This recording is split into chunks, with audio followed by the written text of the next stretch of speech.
Oke, assalamualaikum warahmatullahi wabarakatuh. Di sini kelompok kami pertama-tama akan memberi salam kepada yang terhormat Pak Vicky selaku dosen pengampu mata kuliah Sistem Akuntansi dan teman-teman sekalian yang sudah meluangkan waktu untuk menonton presentasi dari kelompok kami. Di sini kelompok kami akan mempresentasikan bab 9 yaitu Sistem Akuntansi Pembelian. Oh iya, kelompok kami juga dari kelompok 3. Siapa saja anggotanya? Dimulai dari saya. Saya Nadia Verita Zahra dengan nomor NPM akhir 385.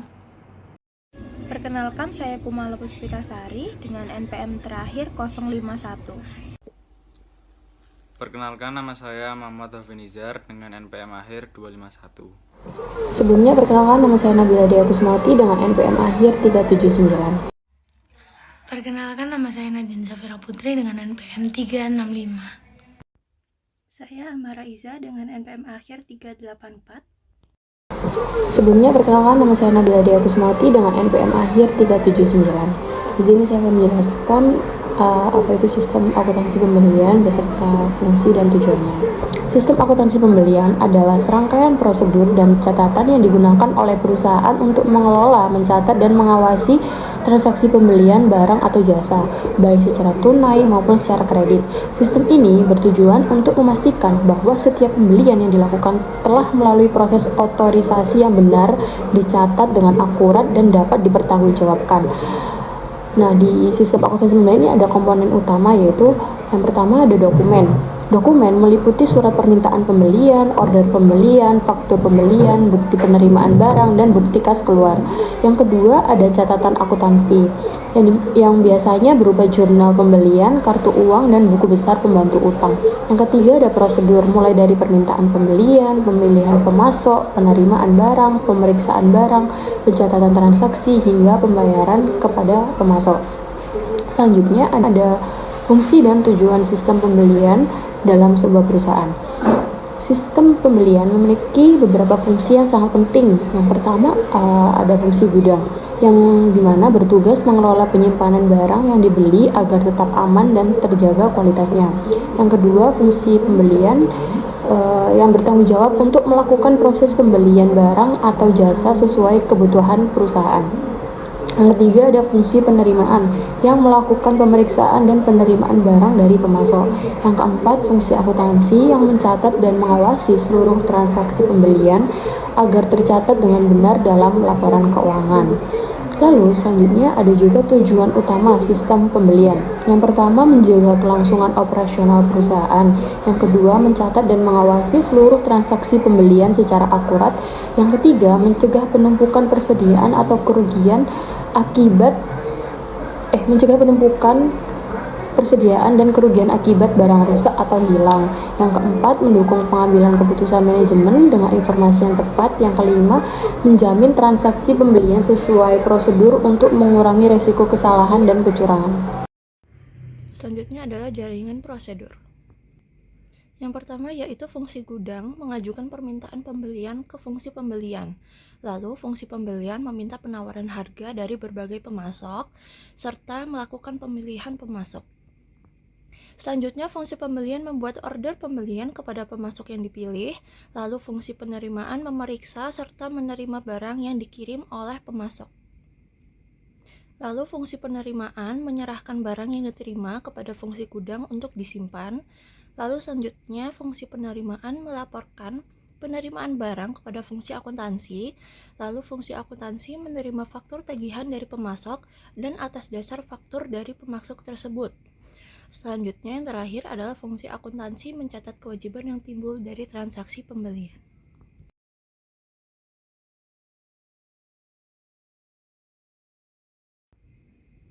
Yang pertama ada surat permintaan pembelian. Dokumen ini merupakan formulir yang diisi oleh fungsi gudang atau fungsi pemakai barang untuk meminta fungsi pembelian melakukan pembelian barang dengan jenis jumlah dan mutu seperti yang tersebut dalam surat tersebut. Surat pembelian ini biasanya dibuat 2 lembar untuk setiap permintaannya. 1 lembar untuk fungsi pembelian dan tebusannya untuk arsip fungsi yang meminta barang. Ada kalanya surat permintaan pembelian berupa traveling purchase requisition atau surat permintaan pembelian berulang kali. Dokumen ini digunakan jika pesanan berulang kali dilakukan secara rutin, sehingga tidak diinginkan berulang kali dilakukan penulisan informasi pokok dalam dokumen. Surat permintaan pembelian berulang kali ini disimpan sebagai lampiran kartu gudang. Jika kartu gudang sudah menunjukkan titik pemesanan kembali atau reorder point, fungsi gudang mengisi surat permintaan pembelian berulang kali ini dan mengirimkannya ke fungsi pembelian. Jika surat order pembelian telah dibuat, fungsi pembelian kemudian mengisi informasi, nama pemasok, harga, dan nomor surat order pembelian ke dalam surat permintaan pembelian berulang kali ini dan mengirim kembali dokumen tersebut ke fungsi gudang untuk disimpan lagi sebagai lampiran kartu gudang. Di sini sudah tertera contoh dari surat permintaan pembelian. Baik, selanjutnya ada surat permintaan penawaran harga atau SPPH. Surat permintaan penawaran harga merupakan surat resmi yang dikirim oleh calon pembeli kepada calon penjual atau vendor untuk meminta informasi lengkap mengenai produk atau jasa yang ditawarkan. Isi surat ini umumnya meliputi jenis barang yang dibutuhkan, jumlah, spesifikasi teknis, serta permintaan informasi terkait harga, jangka waktu pengiriman, sistem pembayaran, dan ketentuan lainnya. Fungsi utama dari surat ini adalah untuk menginisiasi proses pengadaan. Dengan mengirim SPPH ke beberapa vendor, perusahaan dapat membandingkan penawaran terbaik berdasarkan harga, kualitas, dan layanan. Ini menjadi langkah awal yang penting dalam menjaga efisiensi dan akuntabilitas pengadaan. Nah, tujuan dari pengiriman surat ini adalah untuk memperoleh informasi resmi dan jelas dari penjual agar pembeli dapat mengambil keputusan yang tepat. Melalui surat ini, pembeli dapat mengevaluasi apakah suatu vendor layak dijadikan mitra kerja. Selanjutnya ada surat order pembelian.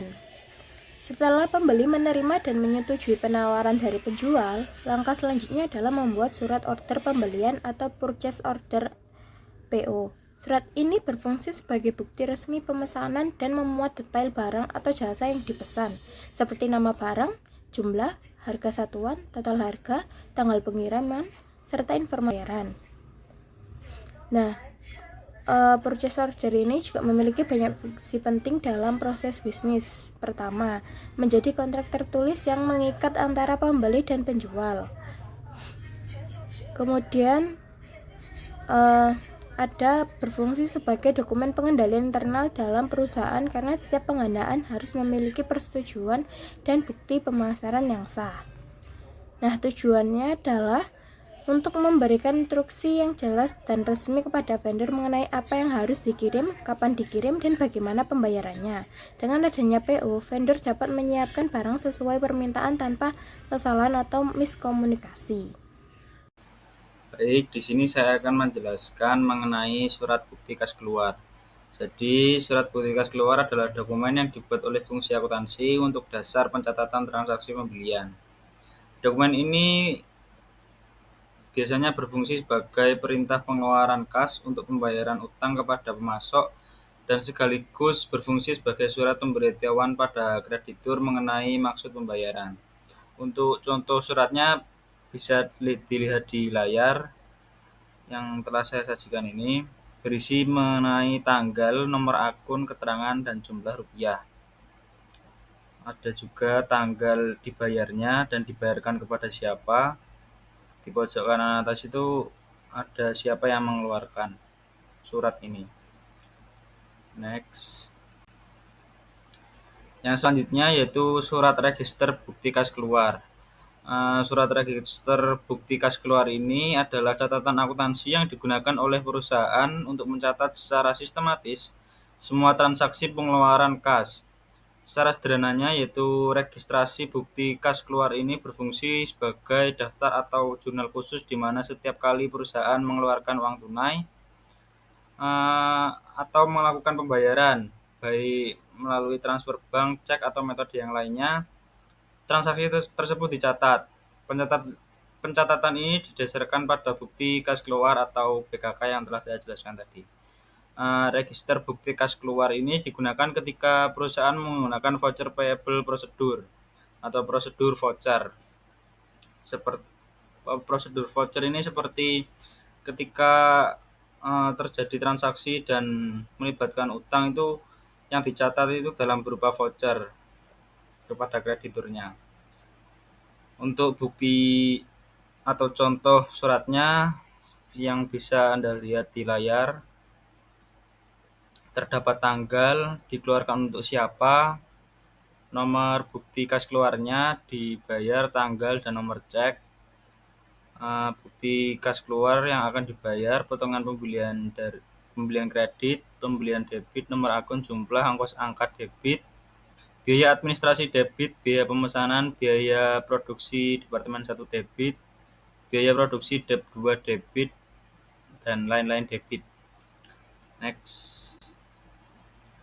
Yang selanjutnya yaitu ada kartu utang. Kartu utang ini adalah catatan akuntansi yang digunakan oleh perusahaan untuk mencatat terperinci mutasi dan saldo utang kepada masing-masing kreditur.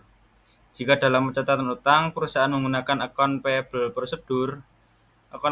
Account payable procedure ini ketika perusahaan ini mencatat setiap kreditur ini secara khusus. Jadi misal kreditur si A ini dibuatkan buku tersendiri, si B juga tersendiri. Buku membantu untuk mencatat utang kepada kreditur adalah kartu utang. Jika menggunakan account payable procedure ini menggunakan kartu utang. Jika menggunakan voucher payable procedure yang berfungsi sebagai catatan utang adalah arsip bukti kas keluar yang belum dibayar. Untuk contoh kartu utangnya bisa Anda lihat di layar juga. Terdapat nama kreditur, alamat, dan nomor akun. Lalu pada kolomnya terdapat tanggal, keterangan, vol, centang, debit, kredit, dan saldo.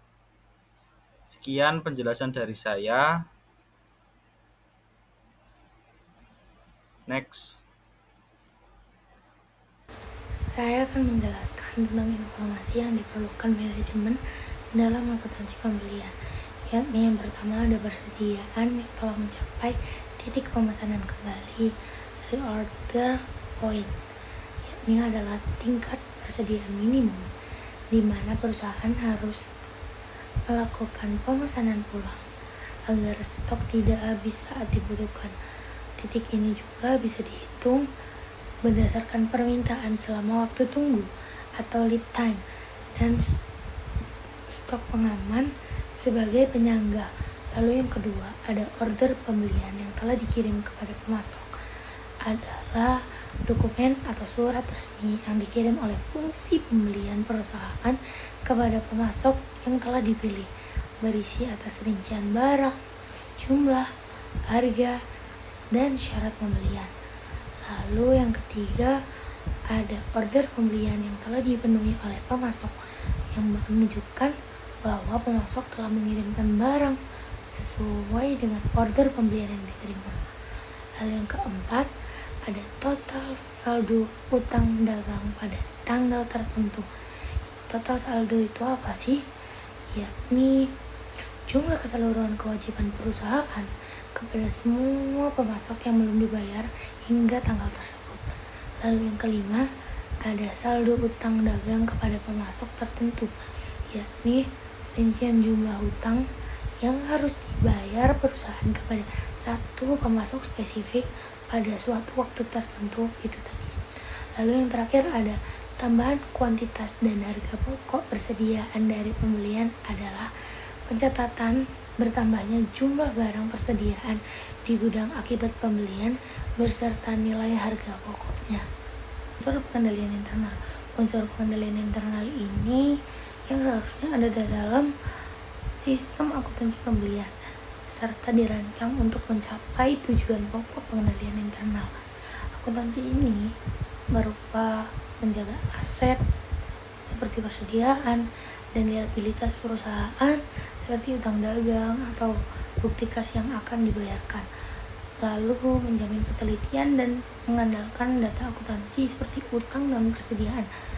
Lalu untuk merancang unsur-unsur pengendalian internal akuntansi yang diterapkan dalam sistem akuntansi pembelian, unsur pokok sistem pengendalian internal yang terdiri dari organisasi, sistem otorisasi, dan prosedur pencatatan serta praktik yang sehat dan dirinci lebih lanjut pada gambar yang ada di sebelah kanan saya.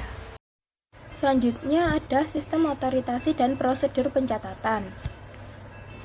Dalam sistem pengendalian internet, otorisasi dan prosedur pencatatan sangat penting untuk memastikan bahwa transaksi pembelian dilakukan sah, tercatat dengan benar, dan dapat dipertanggungjawabkan.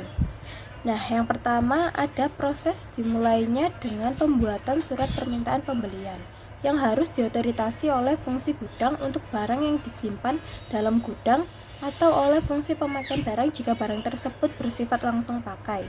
Langkah ini bertujuan untuk memastikan bahwa permintaan barang memang diperlukan dan sesuai kebutuhan operasional. Setelah permintaan disetujui, bagian pembelian akan menyusun surat order pembelian atau PO yang berisi rincian barang, jumlah harga, serta syarat pembayaran dan pengiriman. PO ini harus diotorisasi oleh fungsi pembelian atau pejabat yang lebih tinggi untuk menjamin bahwa transaksi telah ditinjau dan disetujui secara resmi. Ketika barang tiba, fungsi penerimaan barang bertugas memverifikasi kuantitas dan kondisi barang, lalu menyusun laporan penerimaan barang. Dokumen ini penting sebagai bukti bahwa barang benar-benar telah diterima sesuai pesanan. Proses selanjutnya adalah pengeluaran kas kepada pemasok. Pengeluaran ini dilakukan berdasarkan bukti kas keluar yang harus diotorisasi oleh fungsi akuntansi atau pejabat keuangan yang lebih tinggi. Hal ini mencegah terjadinya pembayaran yang tidak sah atau berulang. Pencatatan terjadinya utang dilakukan hanya jika terdapat dokumen pendukung lengkap, yaitu bukti kas keluar, surat order pembelian, laporan penerimaan barang, dan faktur dari pemasok. Keempat dokumen ini digunakan untuk memastikan bahwa utang yang dicatat adalah benar dan sah. Akhirnya semua data uang yang sah akan dicatat ke dalam kartu utang dan register bukti kas keluar atau voucher register oleh fungsi akuntansi. Proses ini memungkinkan perusahaan memantau saldo utang dan bukti pembayaran secara akurat. Selanjutnya praktik yang sehat yang ada 8 poin. Yang pertama itu penggunaan formulir bernomor urut tercetak. Untuk menciptakan praktik yang sehat, formulir ini penting digunakan dalam perusahaan yang harus bernomor urut tercetak dan penggunaan nomor tersebut dapat dipertanggungjawabkan oleh manajer yang memiliki wewenang untuk menggunakan formulir tersebut. Oleh karena itu, dalam sistem akuntansi pembelian formulir, pokok surat order pembelian dan laporan penerimaan barang harus bernomor urut tercetak dan penggunaannya dipertanggungjawabkan oleh fungsi yang bersangkutan. Yang kedua itu pemasok dipilih berdasarkan jawaban penawaran harga bersaing dari berbagai pemasok. Pemasok ini harus dipilih tidak berdasarkan hubungan istimewa atau pribadi antara fungsi pembelian dengan pemasok, namun berdasarkan perbandingan penawaran harga bersaing yang diterima dari berbagai pemasok. Dengan cara ini, kemungkinan pengadaan barang yang lebih tinggi dari harga normal dan yang dapat diharapkan itu dapat dihindari. Yang ketiga, ada barang hanya diperiksa dan diterima oleh fungsi penerimaan. Jika fungsi ini telah diterima tembusan surat order pembelian dari fungsi pembelian. Dalam penerimaan barang harus diciptakan unsur sistem pengendalian internal berikut. Tidak ada barang yang diterima oleh fungsi penerimaan tanpa didahului dengan dikeluarkannya order pembelian dari fungsi pembelian. Fungsi penerimaan hanya melakukan pemeriksaan dan perhitungan barang yang diterima dari pemasok. Jika sebelumnya setelah menerima tembusan surat order pembelian yang telah diotorisasi oleh yang berwenang. Nomor 4, fungsi penerimaan melakukan pemeriksaan barang yang diterima dari pemasok dengan cara barang yang menghitung dan menerima barang tersebut dan membandingkannya dengan tembusan surat order pembelian. Nah, agar perusahaan ini memperoleh barang yang dibeli sesuai dengan yang dipesan, fungsi penerimaan itu harus melakukan pemeriksaan terhadap barang yang diterima dari pemasok dengan cara menghitung dan memeriksa barang tersebut serta membandingkan dengan tembusan surat order pembelian. Yang kelima, terdapat pengecekan harga, syarat pembelian dan ketelitian perkalian dalam faktur dari pemasok sebelum faktur tersebut diproses untuk dibayar. Bukti kas keluar hanya dibuat oleh fungsi akuntansi setelah fungsi ini melakukan pengecekan harga. syarat pembelian dan ketelitian perkalian dan penjumlahan yang tercantum dalam faktur pemasok. Dengan demikian, jika pengecekan terhadap ketelitian informasi dalam faktur dari pemasok ini dilakukan dalam setiap pembuatan bukti kas keluar, dokumen terakhir ini juga merupakan dokumen yang terjamin ketelitian dan keandalannya sebagai dasar pencatatan mutasi utang dan persediaan serta pengeluaran kas. Yang keenam, catatan yang berfungsi sebagai buku pembantu utang secara periodik direkonsiliasi dengan akun kontrol utang dalam buku besar. Rekonsiliasi itu adalah cara penyocokan dua data yang ada di dalam catatan akuntansi yang berbeda namun berdasarkan dari sumber yang sama. Dalam pencatatan utang ini sistem bukti kas keluar atau voucher system, dokumen sumber berupa bukti kas keluar yang dilampiri dengan dokumen pendukung diarsipkan dan menurut tanggal jatuh tempo faktur dari pemasok. Arsip bukti kas keluar ini disebut arsip bukti kas keluar yang belum dibayar atau unpaid voucher file yang berfungsi sebagai buku pembantu utang. Data dari dokumen ini dicatat dalam register bukti kas keluar atau voucher register dan kemudian diringkas ke dalam akun kontrol utang dalam buku besar. Dengan demikian, untuk pengecekan ketelitian data akuntansi yang dicatat di kontrol utang dalam buku besar, praktik yang sehat mengharuskan secara periodik diadakan rekonsiliasi antara jumlah utang menurut arsip bukti kas yang keluar yang belum dibayar dengan akun kontrol utang dalam buku besar. Yang ketujuh itu pembayaran faktur yang dilakukan sesuai dengan syarat pembayaran guna mencegah hilangnya kesempatan untuk memperoleh potongan tunai. Jika perusahaan ini memperoleh potongan tunai dari pemasok karena melunasi utangnya dalam periode waktu potongan atau cash discount period, perusahaan berarti dapat menghemat asetnya dan tujuannya itu bukti kas keluar perlu diarsipkan menurut tanggal jatuh tempo faktur dalam jangka waktu potongan, sehingga perusahaan itu dapat melakukan pengiriman dalam cek di waktu tersebut sehingga dapat memperoleh kesempatan untuk menerima potongan tunai. Yang kedelapan, terakhir, bukti kas keluar beserta dokumen pendukungnya dicap lunas oleh fungsi pengeluaran kas sehingga cek dikirimkan kepada pemasok. Bukti kas keluar ini adalah dokumennya digunakan untuk membeli otorisasi fungsi keuangan untuk mengisi cek dan mengirimkannya ke pemasok. Bukti kas ini dibuat oleh fungsi akuntansi berdasarkan dokumen pendukung, surat order pembelian, laporan penerimaan barang, dan faktur dari pemasok. Untuk mencegah penggunaan dokumen pendukung lebih dari satu kali sebagai dasar pembuatan bukti kas keluar, bukti kas keluar itu beserta dokumennya pendukungnya harus dicap lunas oleh fungsi keuangan setelah cek dikirimkan kepada pemasok. Kemudian sistem akuntansi pembelian dalam lingkungan pengolahan data elektronik, yang A itu prosedur pencatatan utang. Yang nomor 1, yang prosedur pencatatan utang bagian utang. Gambar tersebut merupakan diagram alur prosedur pencatatan utang pada bagian utang di suatu perusahaan atau organisasi.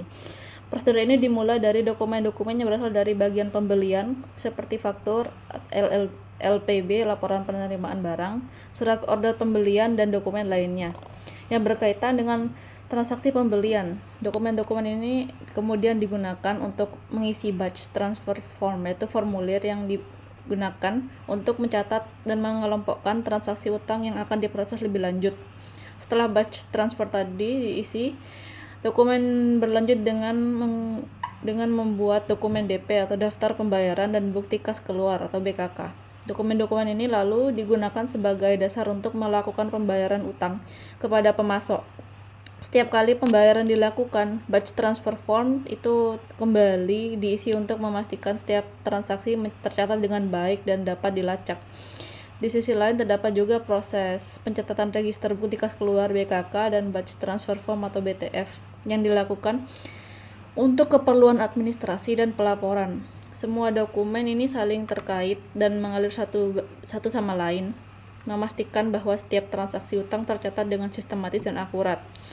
Secara keseluruhan, ini menggambarkan alur kerja yang terstruktur dalam pencatatan utang, mulai dari penerimaan dokumen, penerimaan dokumen pembelian, pengisian formulir hingga pencatatan pembayaran dan pelaporan, sehingga memudahkan pengendalian dan audit atas transaksi utang perusahaan. Yang kedua ini prosedur pencatatan utang bagian utang lanjutan. Gambar kedua ini merupakan diagram alur prosedur pencatatan utang yang menggambarkan tahapan-tahapan proses administrasi pembayaran utang dalam organisasi atau perusahaan. Prosesnya tuh dimulai dari pembuatan batch transfer form BTF dan bukti kas keluar atau BKK yang kemudian akan dicatat dalam log batch input control totals. Kemudian BKK dan BTF ini diteruskan ke beberapa bagian untuk diverifikasi dan dicatat ulang, memastikan bahwa data yang sudah masuk sesuai dan akurat. Setelah itu BKK dan BTF diproses lebih lanjut ke bagian penyimpanan dan kontrol totals, di mana dapat dilakukan pencatatan dalam RBKK, Register Bukti Kas Keluar. Pada tahap ini dilakukan pengecekan dan pencocokan data untuk mengidentifikasi adanya perbedaan atau penyimpanan. Kemudian data yang telah diverifikasi diteruskan ke bagian register cek, di mana dibuat cek pembayaran kepada pihak ketiga dan dilakukan pencatatan pada register serta kontrol totals.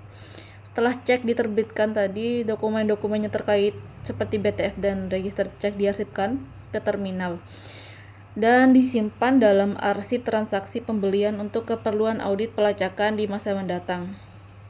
Pada akhirnya, seluruh log dan kontrol total dibagikan untuk memastikan tidak ada selisih atau kesalahan dalam proses pencatatan dan pembayaran utang.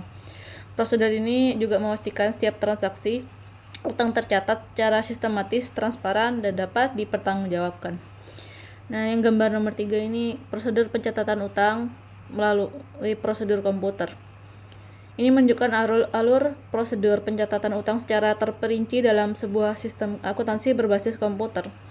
Proses ini dimulai dari arsip transaksi pembelian yang kemudian melalui tahap penyortiran dan pengeditan, run 1, sort, dan edit. Setelah itu data transaksi penjualan juga diarsipkan dan dilanjutkan dengan pembuatan register bukti kas keluar serta pembaruan arsip induk run 2.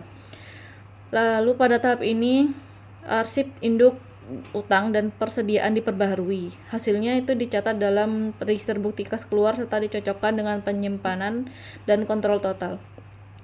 Habis itu arsip BKK tadi dibayar dan diproses melalui tahap pembacaan dan penyortiran run 3, di mana dilakukan pengecekan kontrol total untuk memastikan keakuratan data. Kemudian pada tahap berikutnya di run 4 dibuat cek pembayaran dan register cek serta dilakukan pembaruan arsip untuk induk utang. Cek yang telah dibuat dan diregister serta dikontrol totalnya kemudian didokumentasi dan diarahkan ke proses selanjutnya. Sepanjang proses ini terdapat titik di mana arsip induk utang dan persediaan diperbaharui untuk mencerminkan posisi terakhir utang dan persediaan perusahaan. Selain itu, setiap tahapan itu melibatkan proses kontrol total dan pencatatan penyimpanan untuk memastikan integritas dan keakuratan data. Nah, dengan demikian sistem pencatatan utang yang terintegrasi dan terkontrol mulai dari pencatatan transaksi hingga pembelian itu hingga proses pembayaran dan pelaporan akhir. Yang B, sistem pembelian kredit. Sistem pembelian kredit bagian gudang yang gambar pertama itu beberapa penjelasan dari langkah-langkahnya. Yang pertama itu ada mulai. Ini proses dimulainya dengan pembuatan surat permintaan pembelian. Situ yang nomor 2, membuat surat permintaan pembelian. Surat permintaan pembelian ini dibuat ketika terjadi reorder point atau titik pemesanan ulang, yaitu saat stok barang mencapai batas minimum sehingga perlu dilakukan pembelian barang baru.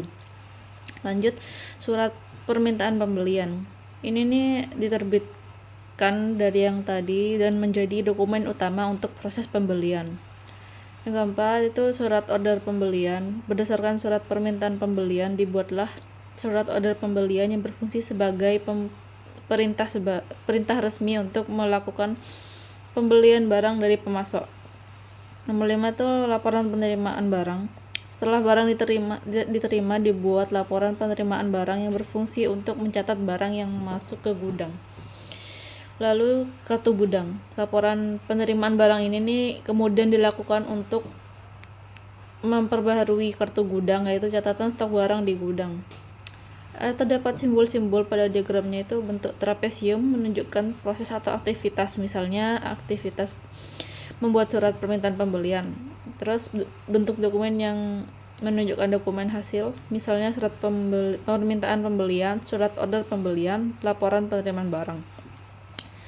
Terdapat bentuk segitiga terbalik N dan T, biasanya menunjukkan penyimpanan data atau arsip. Sedangkan kartu gudang itu merupakan catatan stok barang yang diperbarui setelah barang diterima. Lalu ada gambar kedua, sistem pembelian kredit berdasarkan bagian pembelian. Yang pertama itu ada surat permintaan pembelian atau SPP. Proses ini dimulai dengan adanya surat permintaan pembelian dari bagian lain, misalnya dari gudang. Yang kedua itu berdasarkan SPP, bagian pembelian membuat surat permintaan penawaran harga. Kemudian ada surat permintaan penawaran harga SPPH di selanjutnya. Surat ini nih merupakan permintaan penawaran harga yang kemudian dikirim ke pemasok. Yang ketiga, surat penawaran harga atau SPH.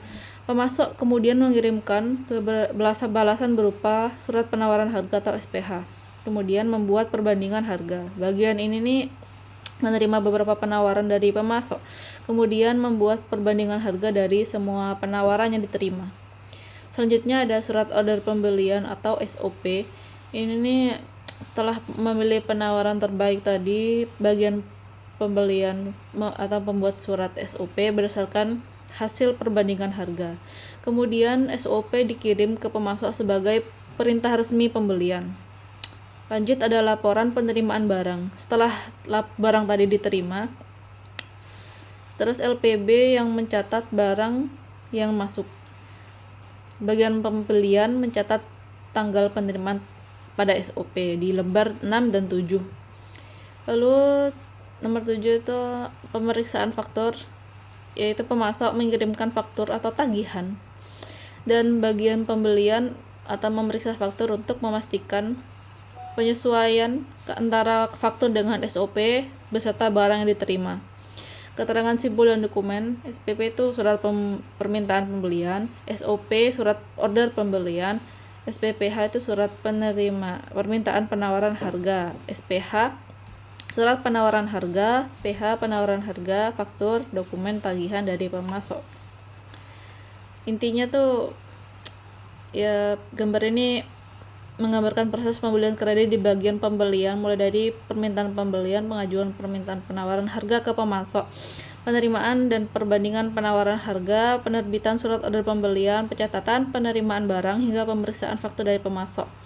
Proses ini memastikan jika pembelian dilakukan secara terstruktur, terdokumentasi, dan sesuai dengan kebutuhan perusahaan. Terus gambar selanjutnya, sistem pembelian kredit berdasarkan bagian penerimaan dan bagian utang. Yang pertama, bagian penerimaan. Prosesnya tuh barang diterima dari pemasok bersama dengan surat pengantar dan surat order pembelian atau SOP. Petugas bagian penerimaan memeriksa barang yang dikirim sesuai dengan dokumen SOP dan surat pengantar. Setelah pemeriksaan itu dibuat LPB atau laporan penerimaan barang yang mencatat barang yang diterima. Selanjutnya dokumen SOP dan laporan penerimaan barang dikirim ke bagian gudang bersama dengan barang tersebut untuk pencatatan stok. Dokumen-dokumen yang terlibat itu surat order pembelian, surat pengantar, laporan penerimaan barang. Yang kedua itu bagian utang. Ini prosesnya tuh bagian utang menerima dokumen dari pemasok berupa surat order pembelian, laporan penerimaan barang, faktur atau tagihan dari pemasok, dan bagian utang. Bagian utang ini membandingkan faktur dari pemasok dengan SOP dan LPB. Ini untuk memastikan kesesuaian antara barang yang diterima, dipesan, dan atau tagihan. Setelah cocok dari semua itu, bagian utang membuat bukti kas keluar sebagai bukti pembayaran atau pengeluaran kas. Dokumen bukti kas keluar, faktur, LPB, dan SOP kemudian disimpan dan dicatat dalam register bukti kas. Dokumen-dokumen yang terlibatnya tadi SOP, LPB, faktur, bukti kas keluar. Yang ketiga itu bagian kartu persediaan. Prosesnya tuh menerima bukti kas keluar dari bagian utang. Bukti kas keluar ini dicatat dalam register bukti kas. Selain itu dilakukan arsip bukti kas keluar yang belum dibayar untuk pengelolaan hutang yang masih tertunda. Intinya tuh menjelaskan proses lanjutan dalam sistem pembelian kredit yang melibatkan bagian penerimaan, yang dimana mereka memeriksa dan melaporkan barang yang diterima dari pemasok. Bagian utang memverifikasi faktur dengan dokumen penerimaan dan pesanan serta pengelolaan pembayaran. Bagian kartu persediaan tadi mencatat bukti kas keluar dan mengarsipkan bukti pembayaran yang belum dilakukan. Proses-proses ini nih memastikan bahwa barang yang diterima sesuai dengan pesanan dan faktur serta pembayaran dilakukan secara benar dan terdokumentasi dengan baik. Kesimpulan, sistem akuntansi pembelian merupakan bagian penting dalam pengelolaan keuangan perusahaan yang berfungsi untuk mencatat, mengelola, dan mengendalikan seluruh aktivitas pembelian barang atau jasa. Sistem ini memastikan bahwa setiap transaksi pembelian terdokumentasi dengan baik, mulai dari permintaan pembelian, penerimaan barang, hingga pencatatan pembayaran kepada pemasok. Dengan adanya sistem akuntansi pembelian yang terstruktur, perusahaan ini dapat memantau arus kas keluar, menghindari kesalahan atau kecurangan, serta meningkatkan efisiensi pengelolaan persediaan. Selain itu, sistem ini juga membantu dalam penyusunan laporan keuangan yang akurat dan transparan, sehingga mendukung pengambilan keputusan manajemen yang tepat dan strategis. Secara keseluruhan, sistem akuntansi pembelian berperan vital dalam menjaga kelancaran operasional dan kesehatan keuangan perusahaan.